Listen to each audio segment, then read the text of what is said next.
Mask வந்து கதையா நம்மளுக்கு கொஞ்சம் இந்த அது ஒரு ஆக்ஷன் த்ரில்லர் அப்படிப்பட்ட ஒரு இது ஒன்று. அதுலேயும் ஒரு டார்க் காமெடி அந்த ஒரு இது இருக்கும். ஆக்ஷன் அப்போ ஃபர்ஸ்ட் படமா? ஆக்ஷன் த்ரில்லர்னு வச்சுக்கலாமே. அது ஆக்ஷன் த்ரில்லர் டார்க் காமெடி இருக்கும் கொஞ்சம்.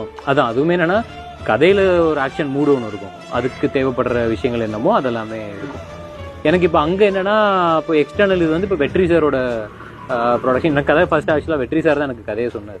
அவர் கதையை சொன்னார். ஆமாம், அவர் ஃபர்ஸ்ட்டு சார் ஆஃபீஸ்லேருந்து கூப்பிட்டுருந்தாங்க அப்படின்ட்டு நான் போனேன். போய் பார்த்தா சார் இந்த மாதிரி ஒரு 2 கதை இருக்குது. நான் வந்து சரி சும்மா ஒரு ஃபார்மலாக ஒரு மீட்டிங் எப்பயுமே நடக்கும்ல, இந்த மாதிரி இப்போ கேட்டுட்டு சொல்லுங்கள் இப்படி சொல்லி அனுப்பிச்சிடுவாங்க. ஒரு 5 நிமிஷத்துல முடியும்னு பார்த்தா ஃபர்ஸ்ட் மீட்டிங்கே 1.5 மணி நேரம் ஃபுல் கதை அவரே சொன்னார். எனக்கு செம்ம ஜாலியாக இருந்துச்சு. அடிக்கிறோம் அதுதான் சொல்கிறேன்.